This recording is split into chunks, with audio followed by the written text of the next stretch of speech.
What's up, guys? Chemist here from Meanwhile in the Man Cave. We take a look at all things pop culture, games, toys, or anything we think is cool. And today, we are looking at the 7-inch scale Crimson Dynamo figure from Marvel Select. The Crimson Dynamo first appeared in Tales of Suspense number 46 in October of 1963 and was created by Stan Lee and Don Heck. The Crimson Dynamo armor has been worn by numerous people over the years, including Anton Vanko, who was the original creator of the armor, and was also a top expert in electricity at the time. He was commissioned by the Soviet Union to build an exoskeleton capable of defeating Iron Man, and after its completion was sent to the US to sabotage Stark Industries and defeat the Armored Avenger. The Crimson Dynamo armor allowed him to control electricity in any form and was capable of self-generating power, unlike Iron Man's armor of the time that required regular recharging to keep Tony Stark alive. Nonetheless, Tony ended up defeating Anton, and Anton ended up defecting to the U.S. for fear that the USSR would end up killing him for his failures. After Anton ended up defecting to the U.S., he ended up working for Tony and becoming good friends with him, and ended up becoming one of his top scientists. A role that would end up being short-lived when the Soviet Union sent Black Widow and Boris Turgenev, who took on the role of the second Crimson Dynamo, to kill Anton. Both Anton and Boris end up getting killed when Anton fires an experimental laser at Boris to save Tony's life. Boris's death didn't end the Crimson Dynamo's legacy. In fact, the armor has been worn by numerous people since and continues to be a thorn in Iron Man's side today. All right, let's take a look at this box. Been waiting for this figure to come out for a while to go with the Titanium Man figure that we unboxed earlier on the show. The typical Marvel Select fare on the front here. No real artwork on the side, just a picture of the figure itself. And a short description of the figure and the figure with some of its peripherals on the back. So let's stop wasting time and let's bust Crimson Dynamo out of this plastic prison.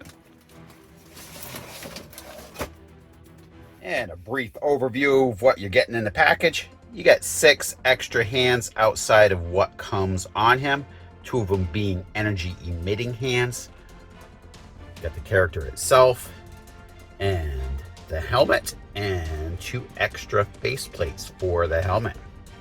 So let's give you a closer look. Starting off, the hands.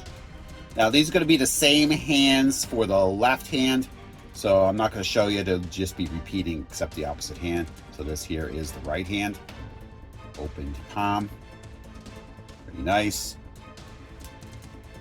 You got the opposable post and a semi-closed hand here.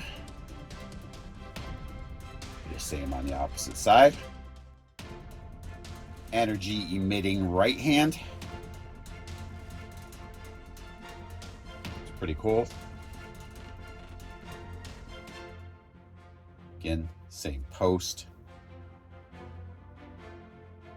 And the extra helmet here, or the helmet, I should say.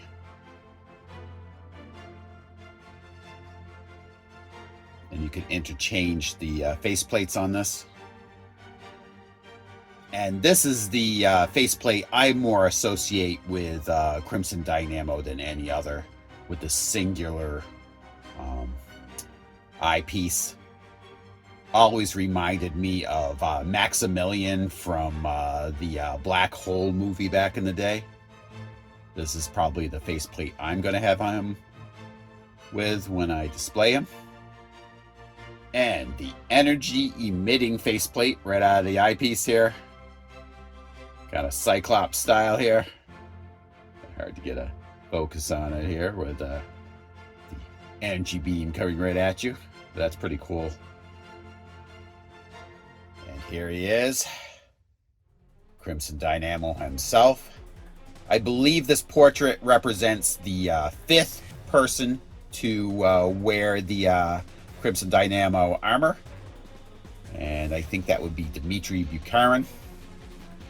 Probably the one that's, worn the armor the longest out of any of the other iterations. Like the colors on the armor here, it's pretty cool.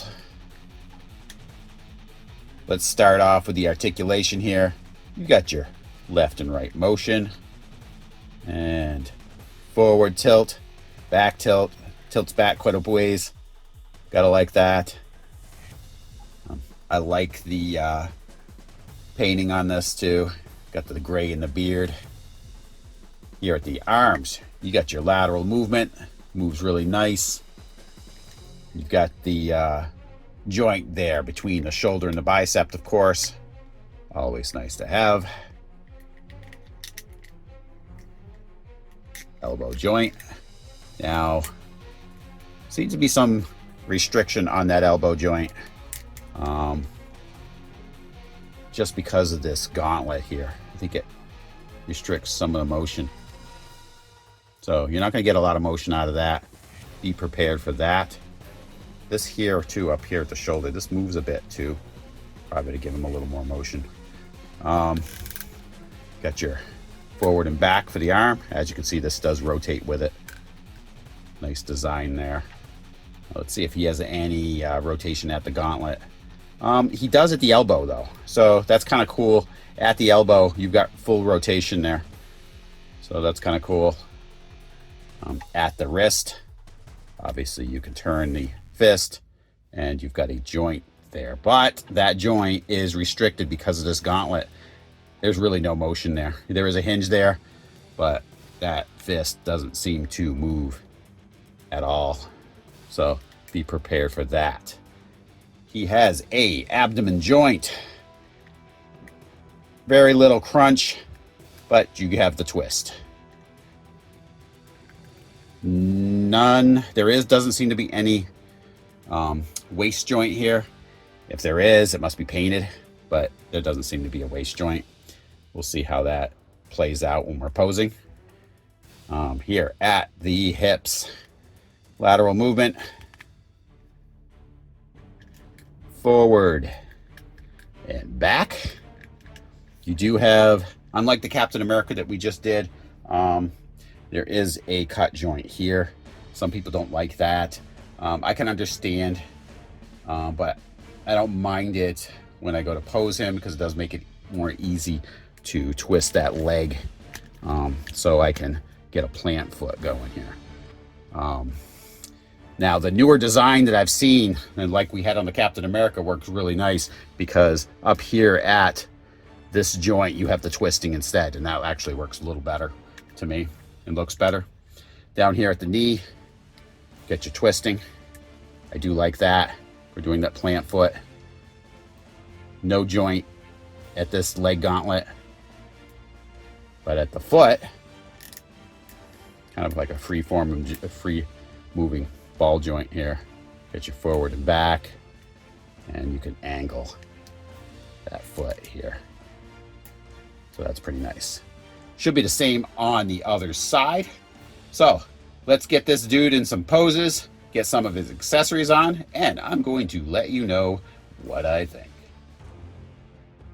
Overall, I gotta say I really like this figure. I like it a lot more than I originally anticipated. When I first saw prototypes of this with the head, I don't know, the prototypes for some reason, the human head, I didn't like the looks of, but in person, I do really like it. It's very comic accurate, and it does fit with the armor very well. I like the choice of paint colors in this too, looks really good. As far as the articulation worked well for me. Could it have worked even better with the type of hip articulation that Captain America had? Maybe, but I still didn't have any issues with this. Um, the energy beam, if anything, I would have probably made that more 3D. It's kind of got a flat look to it here. I would have had some more energy emanating on the tops and bottoms on this, or even had a system kind of like came with the Flash figures from McFarlane, kind of like the electrical energy. But I love the fact that it comes with the multiple helmet variations. That's really cool. So you can have different versions of the Crimson Dynamo. Um, that works really nice. Just comes with overall a nice group of accessories. Now, a flight stand could have been cool with this too. You know, they can have him in a flight motion. Now, I don't know if the head would have articulated well enough for that. The articulation on the human head is better than the helmet, just because of how the helmet is designed. It will hit on the back of the armor, so you can't really tilt the helmet back that far. But overall, this figure is really, really cool so far. I found enough poses for him that I was totally satisfied on that. Now, will he go well with the Titanium Man? I think so, because this figure measures in at about 8 inches tall. So, but here you are, here's with the energy beams. Like I said, I don't know if I'm a really big fan of the energy beams. Just the head one is pretty cool, but the hand ones, I don't know. That flat energy beam just kind of doesn't work for me so much with this figure. I might actually integrate some of the. I have one of the few of the Flash figures that have some of the red kind of Speed Force energy. I might use that on him when I finally display him. But overall, I gotta say, this figure is definitely worth picking up, especially for the price point. You're getting a lot for the money. The articulation's nice. The color and painting is really good. Definitely worth getting, especially if you have the Titanium Man figure. Will go really well with him, as you can see right here. Again, the Titanium Man's a really large figure, and the heights work here really well, and they contrast really well together. So, overall, I gotta say, go out and get this figure if you have the chance. And if you like what we do here, please give us a like and subscribe. It does help others find our videos. And please tune in every Tuesday at 9 a.m. for a brand new episode of Meanwhile in the Man Cave. Thanks for tuning in.